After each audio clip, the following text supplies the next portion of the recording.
Hello students, हम लोग last class में डिस्कस कर रहे थे नियत त्वरण से एक विमीय गति और आपने उस पर आधारित एक उदाहरण देख लिया था कि जब हम किसी वस्तु को गुरुत्वीय क्षेत्र में ऊर्ध्वाधर ऊपर की ओर फेंकते हैं तो अपन डिस्कस कर रहे थे नियत त्वरण से एक विमीय गति पर आधारित उदाहरण कण की गुरुत्वीय क्षेत्र में ऊर्ध्वाधर गति।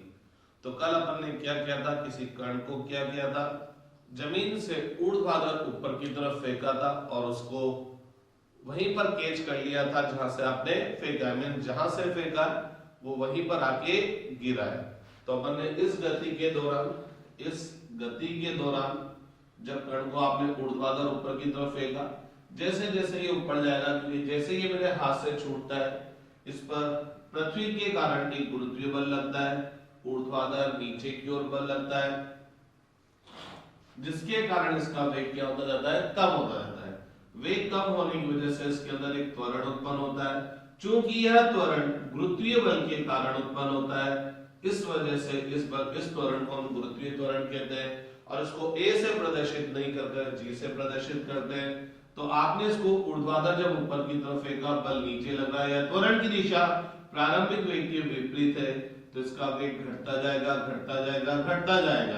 और एक बिंदु पर जाकर इसका वेग क्या हो जाएगा, शून्य। चूंकि अब इसका वेग शून्य हो गया तो यह गुरुत्वीय बल के विरुद्ध ऊपर नहीं जाएगा, लेकिन गुरुत्वीय बल अभी भी लग रहा है तो ये वापस नीचे आएगा।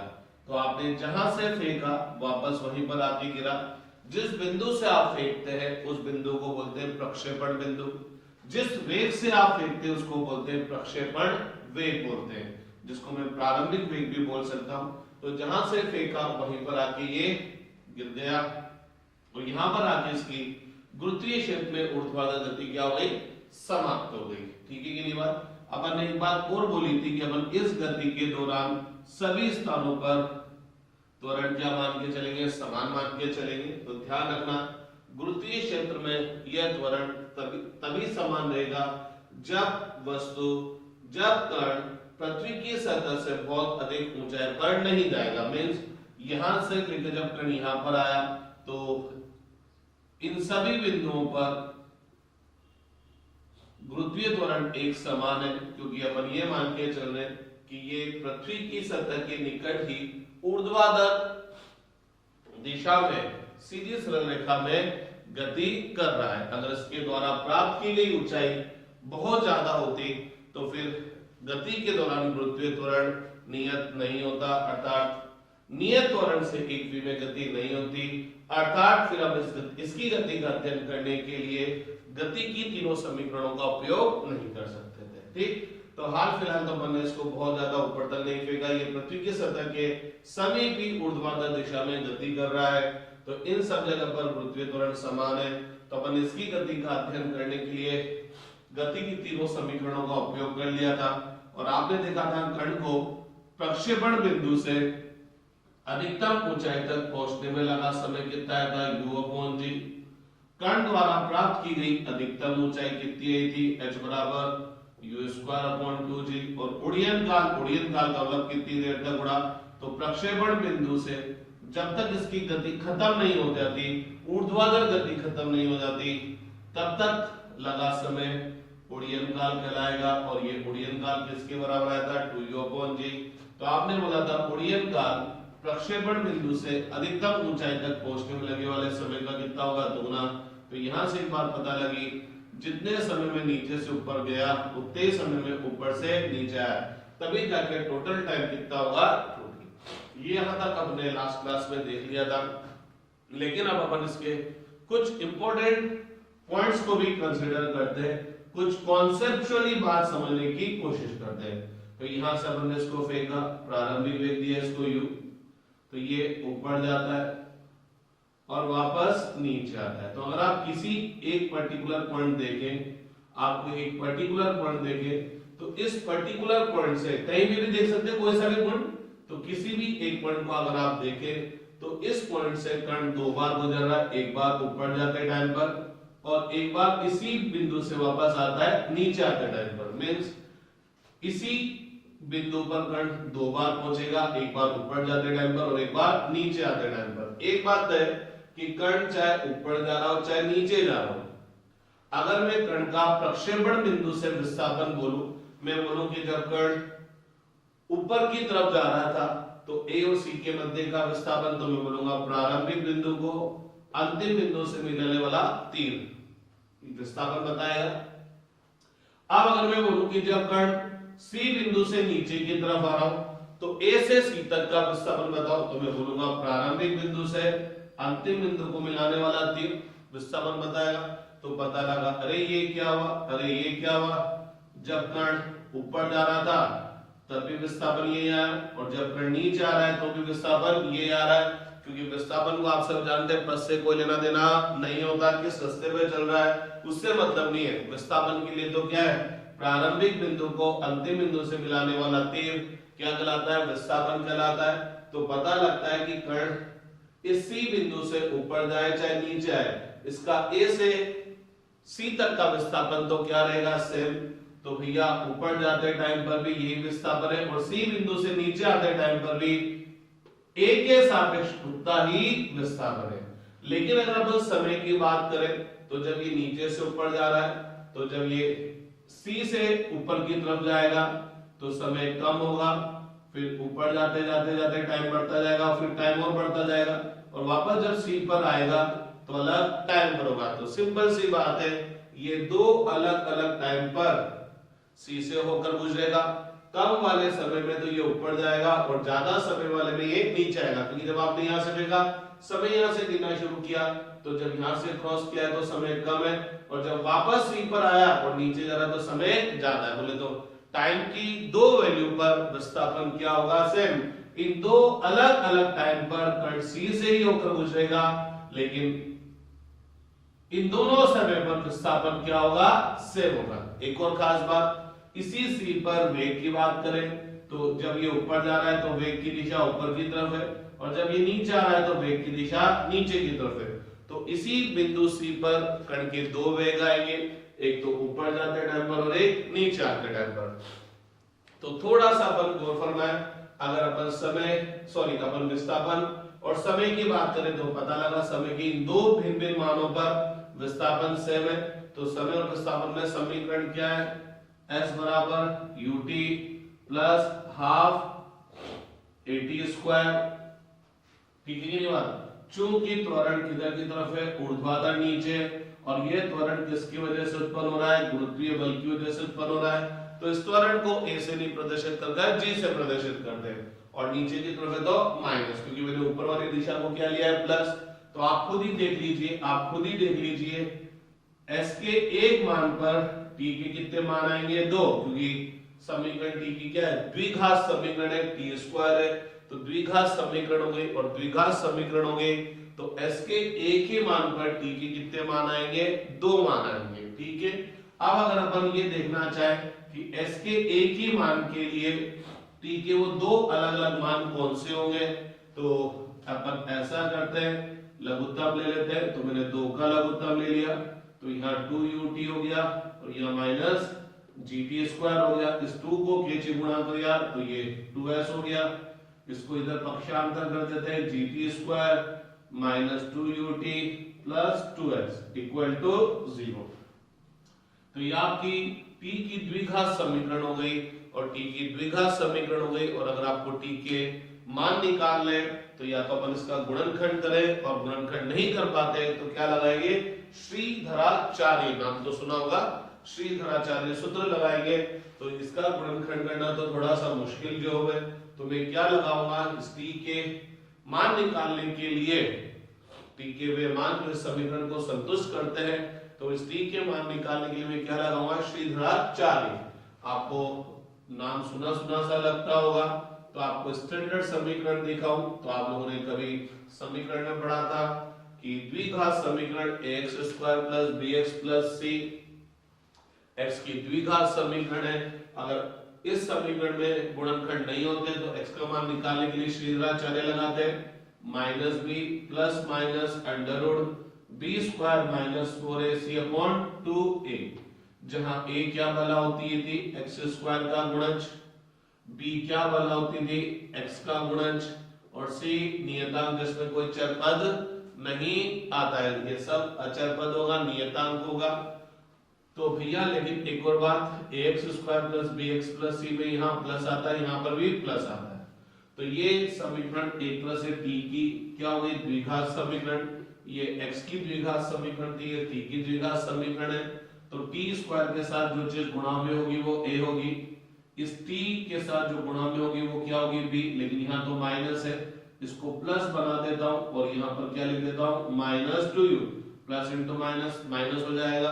तो t का जो गुणज होगा वो b हो गया, और ये अचर पद है, इसमें चर राशि नहीं है, तो ये क्या हो जाएगा c। तो t के दो मान कौन कौन से आएंगे, t equal to minus b, b की वैल्यू कितनी है minus two u, plus minus under root b square, b की वैल्यू कितनी है minus two u whole square, minus 4ac, a की वैल्यू कितनी है g, और c की वैल्यू कितनी है 2s अपॉन 2a, ठीक है। तो t इक्वल टू कितना हो गया, minus minus plus 2u plus minus under root इसका स्क्वायर करेंगे तो कितना हो जाएगा 4u square minus 8gs upon 2g। थोड़ी सी मैथमेटिक्स अपन को आती है, अगर मैं 4 यहां से कॉमन लेने का मतलब भाग देना, 4 यहां से कॉमन लूंगा तो 4 का भाग दूंगा तो 1 बचेगा, 4 कॉमन लूंगा तो यहाँ क्या बचेगा 2 बचेगा, 4 कॉमन आएगा, स्क्वायर रूट के बाहर लूंगा तो कितना आ जाएगा 2, इन दोनों में से 2 कॉमन ले लूं तो ये 2 कॉमन ले लूंगा, तो 2 कॉमन लेने के बाद ये 2 से क्या हो जाएगा कैंसिल। आगे की बात समझ, तो t बराबर क्या आया u प्लस माइनस, अरे 2 से 2 कैंसिल हो गया तो 2 तो down, u plus minus under root u square minus 2gs। तो इस t के दो मान आ गए, एक तो माइनस चिन्ह लेने पर और एक प्लस चिन्ह लेने पर। अगर मैं नेगेटिव साइन लेता हूं तो t का मान क्या आया u minus u square minus 2gs upon g। तो इस वाले मान को अपन क्या बोलेंगे t इक्वल टू t1, और प्लस चिन्ह अगर आप लेते हैं, प्लस चिन्ह लेते हैं तो t का जो मान आएगा वो t2 कौन सा आएगा u plus under root u square minus 2gs upon g। तो पता लगा नो डाउट, यहाँ प्लस आ रहा है, u में प्लस हो रहा है और u में सब्ट्रैक्ट हो रहा है, तो t1 लेस देन t2 है। तो पता लगा समय के इन दो मानों पर विस्थापन क्या रहेगा सेम, समय के इन दो मानों पर विस्थापन क्या रहेगा सेम, क्योंकि अपन देख रहे हैं एक ही बिंदु से कण दो बार गुजरता है, एक बार ऊपर जाते टाइम पर, एक बार नीचे आते टाइम पर। तो ये वाला समय तो कौन सा है, यहां से लेकर यहां तक पहुंचने का लगा समय, और ये वाला समय कौन सा है, यहां से लेकर बी तक और बी से वापस सी तक आने में लगा समय बोले तो ए से लेकर वापस जब ये नीचे आ रहा है सी तक पहुंचने का लगा समय होगा, ठीक है। इसी तरह से आपने बोला इस बिंदु सी से वो दो बार होकर गुजरता है, तो चाहे वो ऊपर जाए चाहे वो नीचे आए विस्थापन तो सेम रहेगा, लेकिन जब ऊपर जाएगा तो वेग की दिशा ऊपर और नीचे आएगा तो वेग की दिशा नीचे की तरफ होगी। तो इसी बिंदु पर वेग के कितने मान आएंगे, 2 मान। तो अगर आप वेग और विस्थापन में संबंध देखें तो v equal to u square plus 2as, लेकिन a की वैल्यू कितनी लिख दी -g। तो पता लगा s के a के मान पर v की कितने मान आए, 2 मान आए, क्योंकि v की द्विघात समीकरण है v square equal to u square plus -2gs है, और यहाँ पर v और कहीं नहीं आ रहा तो v इक्वल टू कितना हो जाएगा under root u square minus 2gs, ठीक है। तो पता लगा एक ही विस्थापन पर वेग के 2 मान है।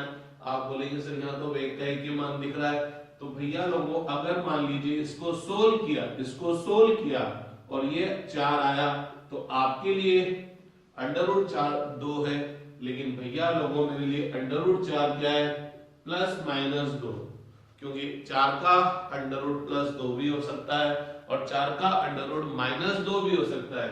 इसका मतलब इसी विस्थापन पर वेग के 2 मान आएंगे, एक तो प्लस वाला आएगा और एक माइनस वाला आएगा, क्योंकि अगर अपन किसी चीज का अंडर रूट लेते हैं 16 का अंडर रूट केवल 4 ही नहीं होता, -4 भी होता है, क्योंकि -4 को -4 से गुणा करो वापस 16 आ जाएगा। तो v के दो मान आएंगे, एक तो आएगा v equal two plus u square minus 2gs और एक बार v इक्वल टू आएगा minus you square minus 2gs। तो गौर फरमाइएगा क्या क्या कि इन दोनों वेगों का अगर मैं परिमाण देखूं तो परिमाण तो कितना आया, सेम आया। जैसे v इसको सोल्व किया तो ये 4 तो प्लस माइनस 2, तो v के दो मान है, एक तो प्लस 2 और एक माइनस 2। तो v1 और v2 का परिमाण तो सेम है लेकिन दिशा विपरीत है। तो इसका मतलब क्या है, इस बिंदु से ऊपर जाते टाइम पर वेग और इसी बिंदु से नीचे आते टाइम पर वेग का परिमाण तो समान होगा लेकिन दिशा क्या होगी, विपरीत होगी। तो मैं यूं बोल सकता हूं v1 वेक्टर और v2 वेक्टर परिमाण में समान होंगे, दिशा में विपरीत होंगे। तो अपन बोल सकते हैं कि जब भी कोई कण ऊर्ध्वाधर दिशा में गुरुत्वीय क्षेत्र में गति करता है तो किसी बिंदु से ऊपर जाते समय और उसी बिंदु से नीचे आते समय वेग का परिमाण क्या होता है, समान होता है। किसी बिंदु से ऊपर जाते समय और उसी बिंदु से नीचे आते समय वेग का परिमाण समान होता है लेकिन वेग की दिशा विपरीत होती है। तो इसी कॉन्सेप्ट से मैं आप उड़ीयन काल एक और बार निकालूंगा। किस कॉन्सेप्ट से कि किसी बिंदु से ऊपर जाते समय और उसी बिंदु से वापस नीचे आते समय वेग का परिमाण समान होगा लेकिन दिशा क्या होगी भैया, विपरीत होगी। तो इसी कॉन्सेप्ट से अपन उड़ीयन काल एक और बार निकालते हैं। वैसे अपन उड़ीयन काल निकाल चुके हैं और उड़ीयन काल कितना आया था 2u/g, लेकिन अपन इसी कॉन्सेप्ट से उड़ीयन काल वापस निकालते हैं। तो देखना कैसे है, आपने इस कण को u वेग से फेंका। सामान्य तौर पर अपन इस u का मान जानते हैं कि कितने वेग से आपने इसको ऊर्ध्वाधर ऊपर की तरफ फेंका। ये ऊपर जाएगा जाएगा जाएगा जाएगा, जैसे जैसे ऊपर जाएगा वेग घटता जाएगा और शून्य हो जाएगा। अब ये नीचे आएगा, जैसे ये नीचे आएगा वेग की दिशा नीचे की तरफ, अरे गुरुत्वीय बल भी नीचे की तरफ होगा तो इसका वेग बढ़ता जाएगा बढ़ता जाएगा बढ़ता जाएगा बढ़ता जाएगा बढ़ता जाएगा और जब ये वापस जमीन पर लौटेगा तो जमीन से टकराने से ठीक पहले इसका वेग कितना हो जाएगा, u का u ही होगा लेकिन बस दिशा क्या होगी, विपरीत। मींस अगर मैंने मान लीजिए उदाहरण के तौर पर अगर मैंने इसको 10 मीटर पर सेकंड के वेग से ऊर्ध्वाधर ऊपर की तरफ फेंका था तो जमीन से टकराने से ठीक पहले इसका वेग 10 मीटर पर सेकंड ही होगा लेकिन दिशा में क्या होगा, विपरीत। क्योंकि अपन ने बोला है कि जब कण गुरुत्वीय क्षेत्र में ऊर्ध्वाधर गति करता है तो किसी बिंदु से ऊपर जाते टाइम पर और उसी बिंदु से नीचे आते टाइम पर, किसी बिंदु से ऊपर जाते टाइम पर और उसी बिंदु से नीचे आते टाइम पर कण के वेग का परिमाण समान होता है परंतु दिशा विपरीत होती है।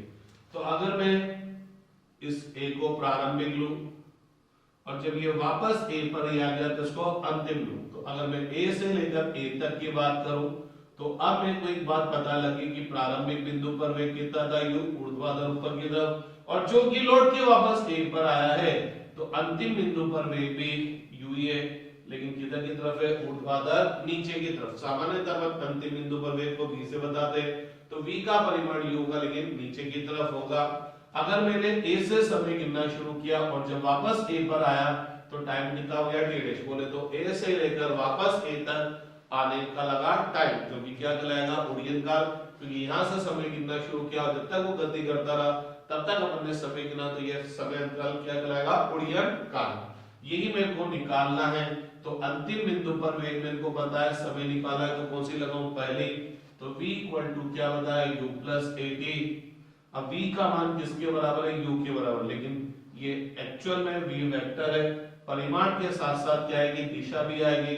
अगर मैं ऊपर वाली दिशा को धनात्मक लेता हूं तो नीचे वाली दिशा को मेरे को क्या लेना पड़ेगा, ऋणात्मक। तो माइनस u आ गया। प्रारंभिक वेग u वेक्टर, ये भी सदिश राशि है, इसका परिमाण u है, दिशा ऊपर की तरफ है तो प्लस। त्वरण सदिश राशि है, परिमाण तो g, दिशा नीचे की तरफ है तो माइनस, और टोटल टाइम कितना हो गया, t'। a से पुनः a तक पहुंचने लगा समय t' हो गया। इसको इधर ले आता हूं, इसको इधर ले लेता हूं तो g t' इक्वल टू कितना हो गया, u प्लस u बोले तो 2u, तो t' इक्वल टू कितना हो गया, 2u अपॉन g। तो ये बहुत जबरदस्त कॉन्सेप्ट है गुरुत्वीय क्षेत्र में ऊर्ध्वाधर गति का, कि किसी भी पॉइंट से ऊपर जाते टाइम पर वेग उसी पॉइंट से जब वो नीचे आ रहा है तब वेग का परिमाण समान होगा, लेकिन दिशा क्या होगी, विपरीत होगी। ये तो बात है कि जब हमने जहां से फेंका वहीं पर कैच कर लिया, बोले तो जिस बिंदु से अपन ने फेंका प्रक्षेपण बिंदु से उसी बिंदु पर आकर उसकी ये ऊर्ध्वाधर दिशा में गति क्या हो गई, समाप्त हो गई। लेकिन अब की बार अपन क्या करेंगे, किसी मकान की छत पे जाएंगे, टावर की छत पे जाएंगे, उसकी छत पे जाकर अपन छत से थोड़ा सा हाथ बाहर निकालेंगे और फेंकेंगे, और अब पता लगा ये मेरे हाथ पे नहीं आ रहा, ये जमीन पे जाके नीचे गिर रहा है। तो अब अपन बात करेंगे सेकंड उदाहरण, जब कण को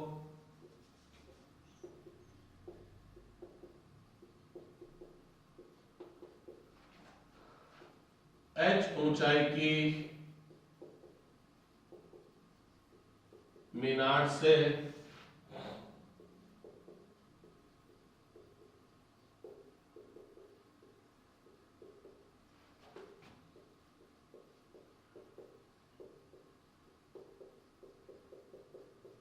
h ऊंचाई की मीनार से ऊर्ध्वाधर ऊपर की ओर फेंका जाए। लेकिन ध्यान रहे ये h ऊंचाई की मीनार से आप ऊर्ध्वाधर ऊपर की तरफ फेंक रहे हैं, लेकिन अब की बार ये मीनार की छत पे आके नहीं गिरेगा, नीचे आके गिरेगा। अगर मीनार की छत पे आके गिरे, मैंने छत पे चला गया और छत का छत पे गिर गया, कैसे फेंका, छत का छत पे गिर गया, तो ये तो वही वाली बात हुई कि जिस बिंदु से फेंका उसी बिंदु पर आके गिरा, तो ये तो वो क्यों ही गति हुई जो अपन ने अभी थोड़ी देर पहले पढ़ी थी। लेकिन अब की बार अपन क्या करें, कुछ ऐसे करें, मान लीजिए ये मीनार है, ये एक बिल्डिंग है, ये मीनार है जिसकी ऊंचाई कितनी है h। सामान्य तौर पर आपको इसकी ऊंचाई दी जाती है। आपने क्या करा, यहां से इसको ऊर्ध्वाधर ऊपर की तरफ फेंका, ऊर्ध्वाधर ऊपर की तरफ फेंका, तो जैसे मेरे हाथ से छूटा इसके अंदर एक गुरुत्वीय बल लगा, किधर की तरफ लगा, ऊर्ध्वाधर नीचे की ओर, जिसकी वजह से इसके अंदर एक त्वरण उत्पन्न हो गया जिसको अपन गुरुत्वीय त्वरण बोलते हैं। तो चूंकि इस पर बल ऊर्ध्वाधर नीचे की तरफ लगेगा, तो जैसे जैसे ऊपर जाएगा इसका वेग कम होता जाएगा, और एक बिंदु पर आते आते इसका वेग कितना हो जाएगा, 0। लेकिन इस पर अभी भी गुरुत्वीय बल लग रहा है, और इस गुरुत्वीय बल की वजह से ये नीचे आएगा, इस गुरुत्वीय बल की वजह से नीचे आएगा। लेकिन जैसा मैंने कहा कि ये छत पर नहीं गिरा, छत पर गिरता तो वही जहां से फेंका वापस वही आ गया, तो ये तो क्यों ही गति होगी जो अपन ने थोड़ी सी देर पहले पढ़ी थी। लेकिन ये छत पर नहीं गिरा, अपने छत से हाथ बाहर निकाल लिया था, रोड की तरफ बाहर निकाल लिया था, और अब ये यहां जमीन पर आकर गिरता है, और माना कि जमीन को कितने वेग से टकराता है, v वेग से ये टक्कर करता है। तो अपन को अब इस गति का अध्ययन करना है। मोटे तौर पर अपन क्या निकालेंगे, वही यहां से यहां तक पहुंचने में लगा समय, इसके द्वारा प्राप्त की गई अधिकतम ऊंचाई, उड़्यन काल कितनी देर तक उड़ा, और जमीन पर टकराने से ठीक पहले वेग। तो अपन मोटे तौर पर ये निकालेंगे। लेकिन एग्जाम में वो आपसे कुछ भी पूछ सकता है, वो आपसे ये पूछ सकता है कि मान लीजिए ये हाइट, मैक्सिमम हाइट कितने तक जाता है, 10 मीटर तक जाता है, तो बताओ 5 मीटर तक जाने में कितना समय लगेगा, 5 मीटर पर वेग कितना होगा। तो अपन को कुछ भी निकालना है इस गति के दौरान, तो अपन को क्या चाहिए, समीकरण चाहिए। तो माना कि किसी क्षण पर ये कण यहाँ पर है, वेग ऊपर की तरफ मान लीजिए, तो t समय पर आपको वेग बताना है, तो v equal to u plus at, लेकिन त्वरण किधर की तरफ है, नीचे की तरफ माइनस, अरे मैं ऊर्ध्वाधर ऊपर की तरफ प्लस लूंगा और नीचे की तरफ माइनस लूंगा, तो u वेक्टर है, u वेक्टर में परिमाण भी आएगा, दिशा भी आएगी, तो u वेक्टर का परिमाण तो u, और चूंकि ये ऊपर की तरफ जा रहा है तो इसको अपन प्लस u ले लेंगे, और त्वरण किधर की तरफ हो जाएगा, नीचे की तरफ। s vector equal to s vector बोले तो विस्थापन, यहां से यहां तक का विस्थापन। विस्थापन अगर अपन देखने की कोशिश करेंगे तो u वेक्टर का परिमाण u, चूंकि धनात्मक दिशा में तो प्लस एकांश सदिश धनात्मक आएगा, अपन एकांश सदिश नहीं लिखते, सिंपल प्लस लिख देते हैं। हाफ a की वैल्यू क्या आएगी, माइनस g_2। अरे त्वरण का परिमाण तो g है, लेकिन त्वरण की दिशा नीचे की तरफ है, तो एकांश सदिश माइनस में आएगा, तो उस एकांश सदिश का माइनस का चिन्ह अपन ने यहां ले लिया। v square equal to u square plus 2as। ठीक है, ये तीन समीकरण आ गई। अब इन तीन समीकरण की सहायता से आप जो भी चीज इसमें निकालना चाहे वो निकाल सकते हैं। मैं तो कुछ चुनिंदा मान निकालता हूं, लेकिन आप भी बता सकते हैं जब ये मीनार की ऊंचाई के आधे पर आ जाएगा तब इसका वेग कितना होगा, यहां से यहां तक पहुंचने में लगा समय कितना होगा, सब यहीं से निकलेंगे। लेकिन मैं कुछ चुनिंदा मान निकाल रहा हूं जो कि एग्जाम में सामान्य तौर पर पूछे जाते हैं। तो पहला केस क्या, कण को अधिकतम ऊंचाई तक पहुंचने में लगा समय, कण को अधिकतम ऊंचाई तक पहुंचने में लगा समय। तो ये समय कहां से गिनना शुरू करेंगे अपन, प्रारंभिक बिंदु से जहां से फेंका। तो मेरे को समय यहां से गिनना है और जब तक वो अधिकतम ऊंचाई तक नहीं पहुंच जाता वहां तक मेरे को समय काउंट करना है। तो मेरे को बात कहां से कहां तक की करनी है, ए से बी तक की बात करनी है। और जब ए से बी तक की बात करनी है तो प्रारंभिक बिंदु पर वेग तो कितना है u, और अंतिम बिंदु बी पर वेग कितना है 0, क्योंकि अधिकतम ऊंचाई पर आ गए। ठीक, समय मैंने ए से गिनना शुरू किया और बी तक गिनते गिनते टाइम कितना हो गया कैपिटल टी, और मेरे को यही समय आपको बताना है। ठीक है कि नहीं बात। तो ए से बी तक जाने का जो टाइम लगा वो कितना लगा, टी लगा, और इसी टी को मेरे को निकालना है। अंतिम बिंदु पर वेग पता है, समय निकालना है, कौन से लगाऊं, पहली। तो v बराबर v की वैल्यू कितनी है 0, u धनात्मक दिशा में प्लस u प्लस a थी, a की वैल्यू g लेकिन ऋणात्मक दिशा में है तो t। ठीक है, तो t बराबर कितना आ गया u अपॉन g, ये अपन पहले ही निकाल चुके हैं इस चीज को। ये तो वहां a से b तक जाने में लगा समय। अब अगर अपन से बोला गया बताइए कण द्वारा प्राप्त की गई अधिकतम ऊंचाई, अधिकतम ऊंचाई, तो मेरे को अधिकतम ऊंचाई बतानी है। तो अधिकतम ऊंचाई का मतलब मेरे को यहां से यहां तक की डिस्टेंस बतानी है। तो एक तरह से तो मेरे को यहां से यहां तक की डिस्टेंस बतानी है, तो इसका मतलब मेरे को क्या बताना है, प्रारंभिक बिंदु से a से लेकर b तक का विस्थापन। अगर मैं a से लेकर b तक की तरफ एक तीर खींच दूं तो इस तीर की लंबाई इस विस्थापन के परिमाण को बताएगी, और इस विस्थापन का परिमाण किसके बराबर होगा, इसके द्वारा प्राप्त की गई अधिकतम ऊंचाई के बराबर। तो अगर मेरे को अधिकतम ऊंचाई बतानी है तो मेरे को क्या बताना है, a से b तक का विस्थापन बताना है।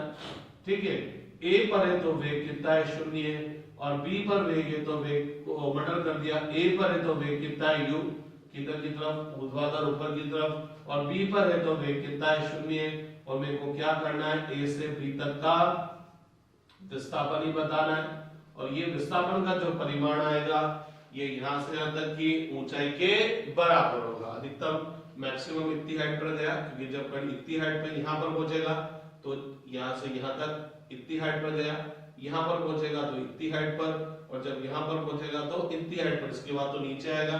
तो ये कण द्वारा प्राप्त की क्या होगी, अधिकतम ऊंचाई। तो पता लगा मेरे इस विस्थापन का परिमाण अधिकतम ऊंचाई को बताएगा।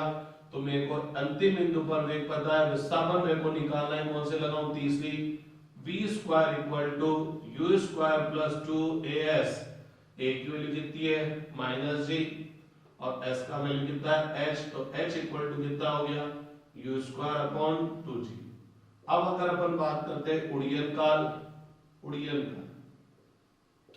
उड़ीयन काल का मतलब कितनी देर तक उड़ा, कितनी देर तक उड़ने का मतलब प्रक्षेपण बिंदु से जमीन पर टकराने से ठीक पहले तक का वेग। तो ए से फेंका, यहां से समय गिनना शुरू किया, और जब वो जमीन पर पहुंचा तब तक इतनी देर तक उड़ रहा है वो, तो इतनी देर तक वो गुरुत्वीय क्षेत्र में उड़ रहा है, तो यहां तक पहुंचने लगा समय।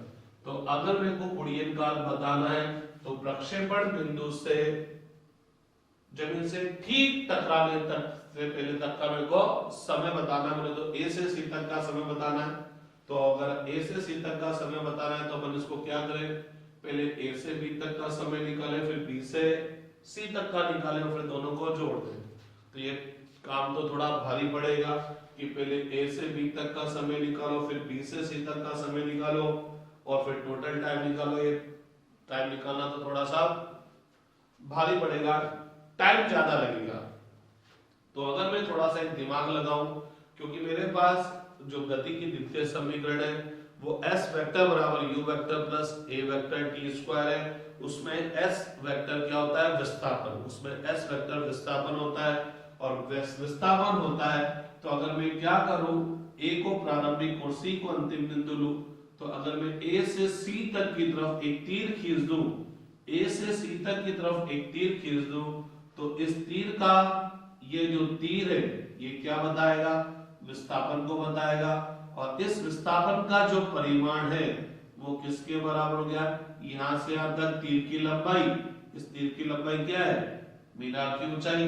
तो मेरे को एक बात पता लगी क्या, कि अगर a प्रारंभिक और c अंतिम बिंदु है तो मेरे को a से c तक का विस्थापन पता है कितना, h, और वो भी किधर की तरफ, ऊर्ध्वाधर नीचे की तरफ। तो अगर मेरे को a से c तक की बात करनी है तो मेरे को विस्थापन पता लग गया कि विस्थापन कितना है, h है, और वो भी किधर की तरफ है, ऊर्ध्वाधर नीचे की तरफ। और मेरे को क्या बताना है, a से c तक पहुंचने में लगा टाइम, तो अगर मैंने टाइम यहां से काउंट करना स्टार्ट किया और c तक पहुंचा तो टाइम कितना है, t डैश, यही मेरे को पता करना है। तो एक बात पता है कि प्रारंभिक और अंतिम बिंदु के बीच का विस्थापन मेरे को पता है, समय मेरे को निकालना है प्रारंभिक बिंदु से अंतिम बिंदु तक पहुंचने में लगा समय, तो विस्थापन आपको पता है, समय आपको निकालना है, तो कौन से समीकरण उपयोग में लेंगे, दूसरी, s बराबर ut plus half at square. लेकिन ध्यान रहे ये s दूरी नहीं है, ये s बेसिकली क्या है, विस्थापन है, और विस्थापन है तो परिमाण के साथ साथ दिशा है, या ये बोलो एक्चुअल समीकरण s वेक्टर बराबर u vector t plus half a vector t square है। तो s वेक्टर का परिमाण तो h हो गया, लेकिन दिशा ऊर्ध्वाधर नीचे की तरफ है, क्योंकि a प्रारंभिक c अंतिम है, तो a से c की तरफ तीर खींचना पड़ेगा, तो इस तीर की दिशा नीचे की तरफ जा रही है, तो जो सदिश नीचे की तरफ होगा उसकी दिशा बताने के लिए मैं क्या यूज करूंगा, माइनस।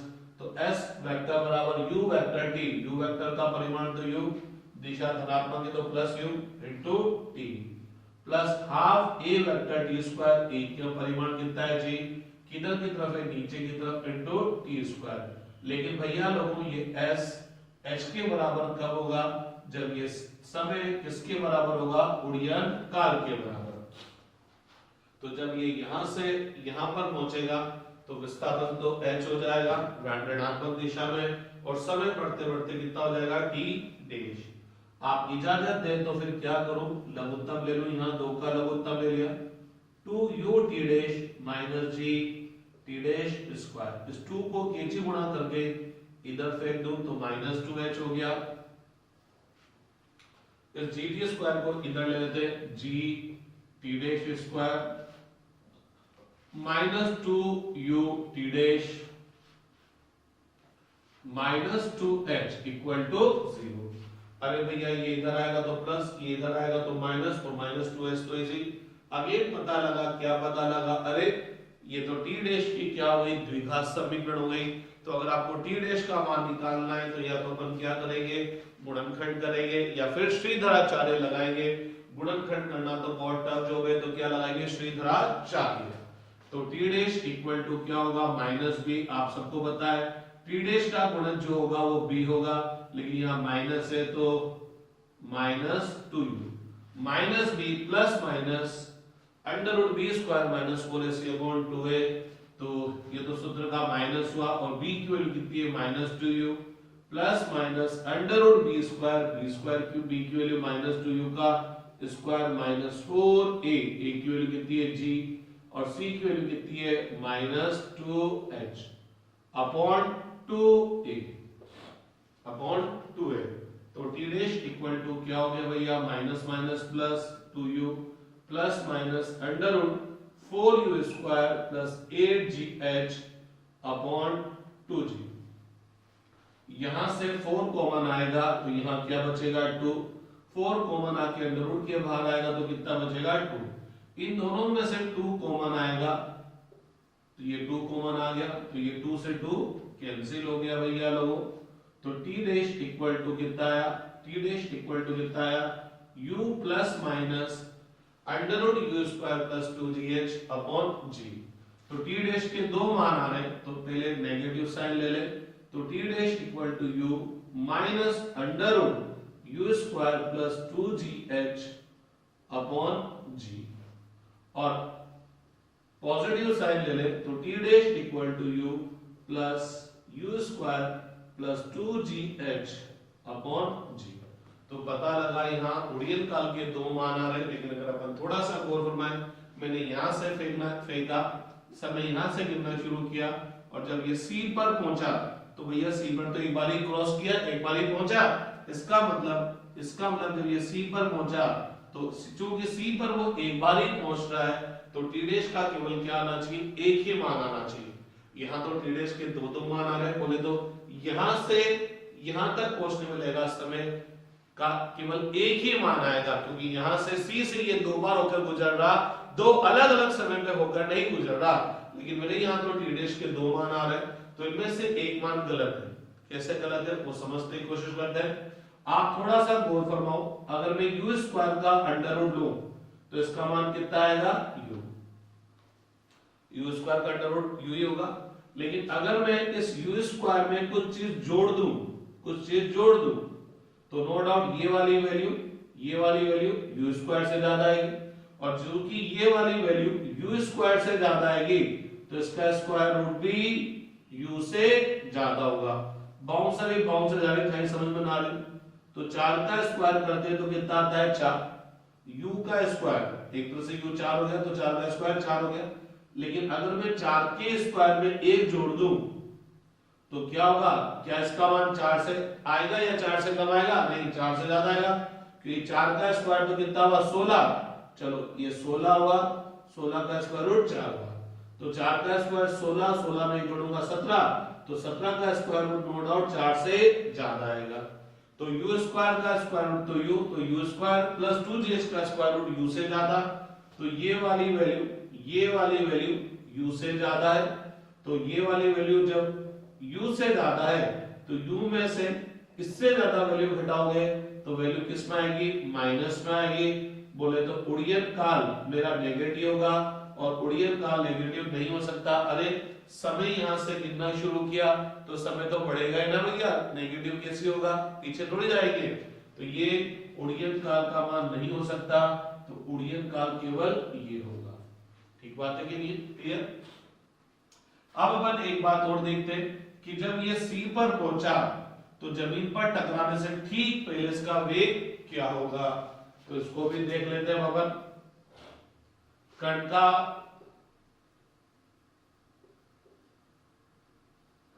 जमीन से टकराने से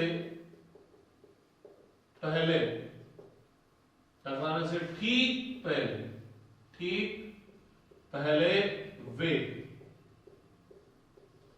तो अगेन अगर मैं ए से सी तक की बात करूं तो ए पर वेग कितना है u, ऊर्ध्वाधर ऊपर की तरफ, सी पर वेग कितना है v, और इसी वेग को मेरे को निकालना है। लेकिन जब मैं ए से सी तक की बात कर रहा हूं तो मेरे को एक बात पता लगी, विस्थापन कितना है h, और किधर की तरफ है, ऊर्ध्वाधर नीचे की तरफ।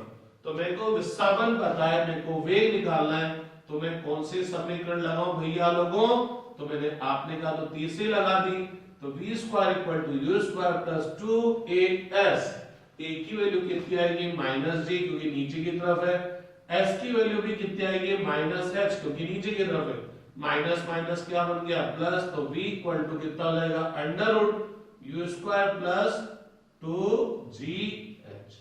तो इस वेग से वो ऊर्ध्वाधर नीचे की ओर टक्कर करेगा। तो भैया लोगों ये तो बात हुई कि अपन किसी बिल्डिंग की छत पे जाकर ऊपर चढ़ गए और ऊपर अपन ने फेंका, लेकिन कल कोई अपन छत पर जाकर नीचे फेंकते तो देखिए क्या होता, तो उसको अपन समझने की कोशिश करते हैं। तो ये तो था जब कण को h ऊंचाई की मीनार से ऊर्ध्वाधर ऊपर की तरफ फेंका, लेकिन अब मैं बात करूंगा जब उसे ऊर्ध्वाधर नीचे की ओर फेंका जाएगा।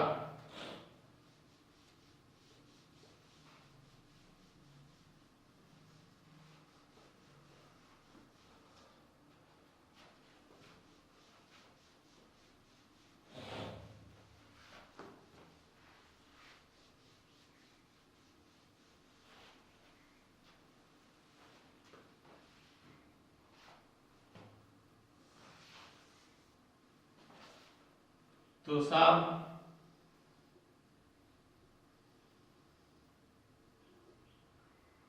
ये मीनार है आपकी,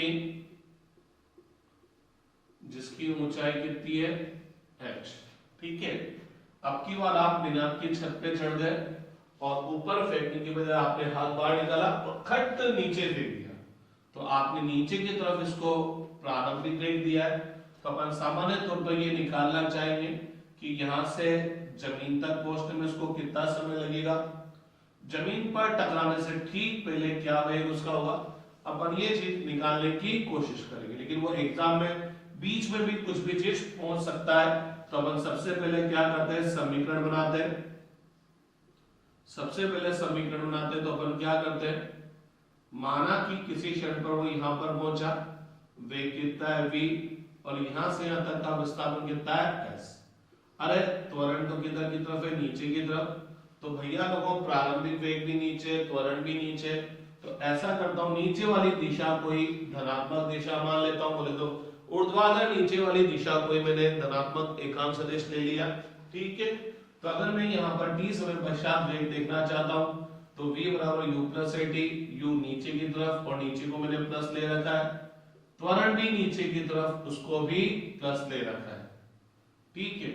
s बराबर ut u प्लस में और त्वरण भी यहाँ पर प्लस में, क्योंकि यहाँ u और a दोनों की दिशा सेम है, तो नीचे वाली दिशा को मैंने प्लस ले लिया, तो ये प्लस में आ जाएगा, और v square equal to u square plus 2as, विस्थापन भी नीचे, त्वरण भी नीचे। ये मेरे पास तीन समीकरण आ गए।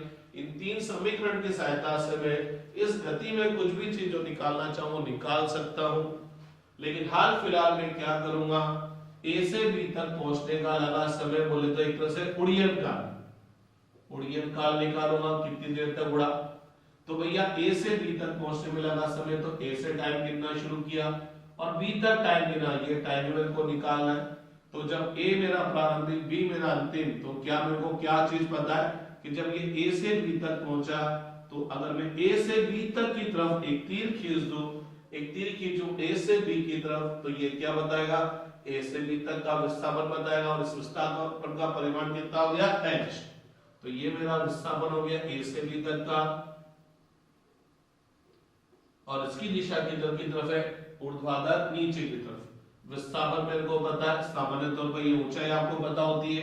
समय निकालना है, कौन से लगाऊं, दूसरी, s बराबर ut plus half at square, तो s का मान h नीचे की तरफ है और नीचे वाली दिशा को मैंने प्लस ले रखा है, तो प्लस h ही आएगा, ut ये भी नीचे की तरफ है, प्लस हाफ at स्क्वायर, दो लघुत्तम लेंगे तो यहाँ 2 आ जाएगा, यहाँ equal to 2u t dash plus jd square है, तो इसको इधर ले लेते हैं, तो g t dash square plus 2u t dash minus 2h equal to कितना हो गया, 0 हो गया। तो t डैश की एक द्विघात समीकरण बन गई। जब t डैश की एक द्विघात समीकरण बन गई तो t डैश का मान कैसा आएगा, t dash equal to minus b, b की वैल्यू कितनी है 2u, b की वैल्यू कितनी है 2u, plus minus b square को ले दो 2u का whole square minus 4ac, c की वैल्यू कितनी है minus 2h upon 2a 2g, तो t dash equal to minus 2u plus minus कितना हो गया 4u square plus 8gh upon 2g। Clear, 4 common आ गया, यहाँ 2 रह गया, 4 कॉमन आके 2 आ जाएगा, 2 कॉमन आके 2 से कैंसिल, तो t dash equal to minus u plus minus under root u square plus 2gh upon g। अगर मैं नेगेटिव साइन लूंगा तो t डैश इक्वल टू क्या आएगा minus u square plus 2gh upon g। भैया लोगों ये minus u square plus 2gh, तो ये दोनों ऐड हो जाएंगे, माइनस माइनस ऐड होंगे, तो जब ये माइनस माइनस ऐड होंगे तो t डैश की वैल्यू किस में आएगी, माइनस में।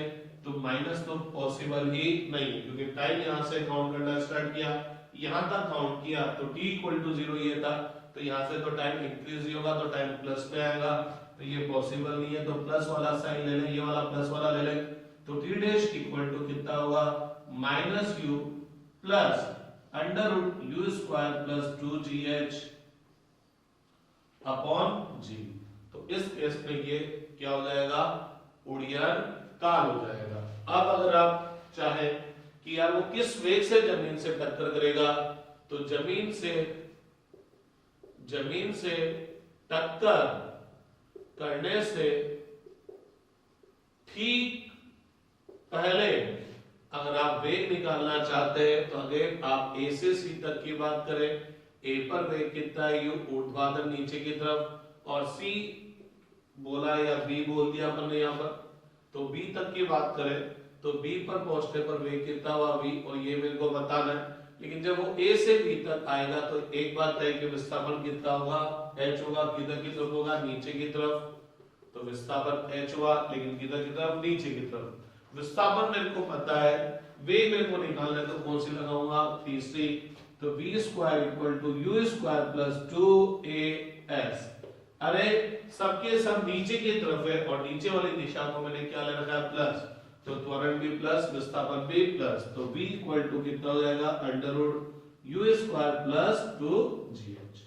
तो इस वेग से वो जमीन से टकराने से पहले ठीक उसका वेग होगा, या इस वेग से वो जमीन को टक्कर करेगा। अब इसी के अंदर एक चीज आती है कि जब कण को h ऊंचाई की मीनार से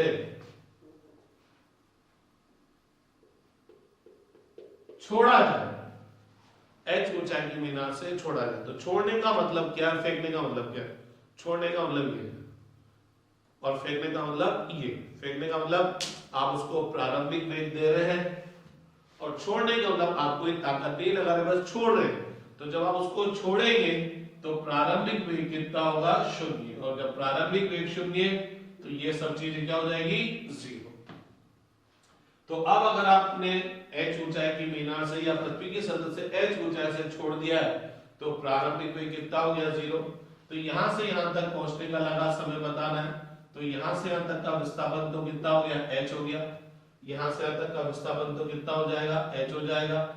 समय आपको बताना है, तो s बराबर ut plus half at square आएगा, तो s बराबर ut plus half at square आएगा, तो s तो सॉरी u तो कितना हो गया, जीरो। h की वैल्यू कितनी हो गई, s की वैल्यू कितनी हो गई, h, और ये उड़ियन काल t डैश, तो t डैश का मान कितना हो गया, 2h अपॉन g का अंडर रूट। आप खुद ही देख लो, अगर प्रारंभिक वेग शून्य में जब आप इसको छोड़ेंगे तो u तो जीरो, ये भी जीरो, तो कितना हो गया, under root 2gh upon g। ऐसा आया, t डैश इक्वल टू कितना हो गया, 2gh अपॉन g, तो ऊपर g में अंडर रूट आ रहा है, यहाँ नीचे g पूरा है, तो क्या हो जाएगा ये 2h अपॉन g। अरे भैया लोग बाउंसर चल जाते, तो देखिएगा ये अंडर रूट 2gh है, आप लोग परमिशन दे दो जी को, मैं अंडर रूट जी इनटू अंडर रूट जी बोल सकता हूं। अंडर रूट जी इनटू अंडर रूट जी क्या होता है, क्या होता है, जी होता है। तो ये वाला अंडर रूट जी, इस अंडर रूट 2gh को भी आप लोग यूं लिख सकते हैं, कोई तकलीफ हो तो बता दीजिए मेरे को। अंडर रूट जी से अंडर रूट जी कैंसिल हो गया, तो ये कितना हो गया, whole under root 2h upon G हो गया, ये नहीं हो गया, अब तो क्लियर हो गया। जमीन से टकराने से ठीक पहले वेग, तो v square equal to u square plus 2as होता है।